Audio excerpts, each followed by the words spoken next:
Buka di jam 6 pagi dan tutup di jam 10 malam. Ngapain aja tuh di warung? Yuklah ikuti kegiatanku hari ini di warung. Ngapain aja biar kalian nggak pada kepo. Hai mama-mama online, lagi ngapain kalian? Lagi santai nongkrong, jalan-jalan, main HP. Udah pada siapan? Enak lah kalian. Aku Kang Warung kalau udah pagi kayak gini kecret. Gini nih horornya jadi Kang Warung kalau pas mau belanja barang udah pada habis, tapi pas dihitung-hitungi uangnya kurang. Kira-kira gimana ya nyiasatinya biar uang itu cukup buat belanjaan? Ini nih udah bener-bener darurat kalau udah barang pada kosong tapi uang belanjaannya itu nggak cukup. Aduh. Nah, aku sendiri tuh ngakalinya kayak gini ya. Sebelumnya kalian pastikan dulu barang-barang yang habis itu betul-betul dicari dan jadi best seller di warung kalian. Kalau biasanya stoknya itu 10 pieces, nah ini ngakalinya beli aja 5 pieces dulu kalau memang uangnya nggak cukup. Terus untuk barang-barang yang jarang dicari orang tapi kebetulan hari itu juga habis, di skip aja dulu, nunggu nanti kalau uangnya udah ada baru dibelanjakan lagi. Setidaknya kalian tuh harus amankan dulu barang-barang yang memang cepat habis dan terlaris di warung kalian. Usahakan semaksimal mungkin barang-barang yang laris dan cepat habis itu jangan sampai stoknya itu kosong ya guys. Setidaknya pelanggan itu nggak kecewa kalau nyari di warung kalian. Kalau orang mau datang beli itu ada. Macam lah korek tokai ini, aku sendiri nggak sanggup beli satu kotak, jadi aku sekali belanja tuh belinya per 20 pieces aja. Biar apa coba beli barang-barang sedikit tapi stoknya tuh selalu ada. Seenggaknya itu modalnya nggak bertumpuk di satu barang. Jadi modalnya yang seharusnya untuk satu barang itu bisa diputarkan lagi buat 3 ataupun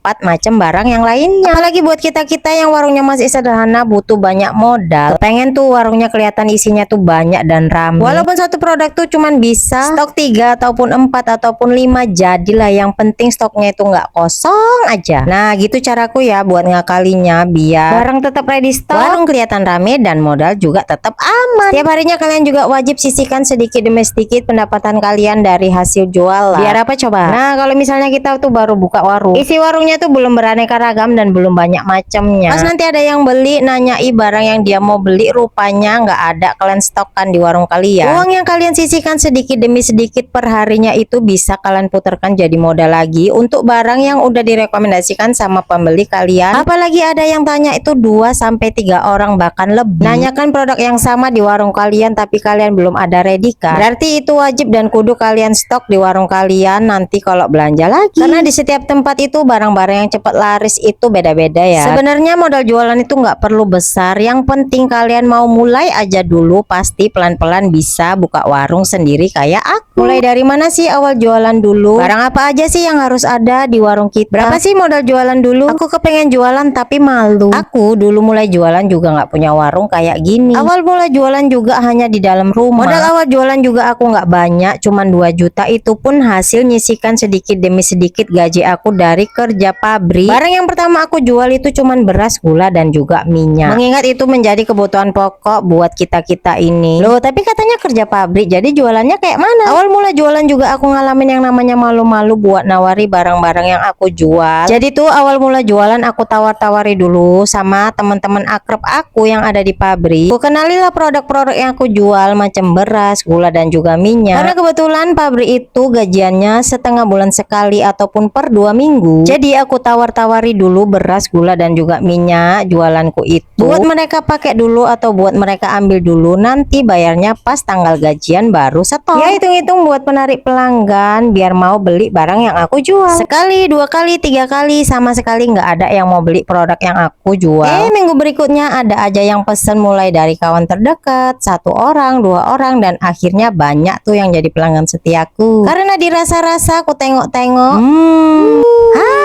lumayan juga lah, aku pikir-pikir untungnya ini perkara 1000-2000 perak. Daripada uangnya tersimpan gitu aja nggak nambah malah berkurang. Pas mau perlu ditetel-tetel, ujung-ujungnya habis juga. Mending lah aku puter-puter buat modal jualanku, lumayan buat tambahan uang jajan. Dari yang awalnya jualan cuman beras, gula dan minyak, akhirnya aku memberanikan diri buat nambahi barang-barang yang aku jual kayak sampo, sabun-sabun, karena itu kan kebutuhan pokok yang sering dicari orang. Hari ke hari, bulanku tengok-tengok sama Pak Su itu lumayan. Jadi ya pandai-pandailah kami berdua itu sedikit demi sedikit nyisikan uang hasil kerja kami di pabrik. Pelan-pelan memberanikan diri buat buka warung kecil-kecilan. Memutuskan untuk resign dari kerjaan yang lama untuk nekat 100% buka usaha kecil-kecilan di rumah kayak gini. Ya walaupun kadang-kadang realita tak semanis ekspektasi sayang.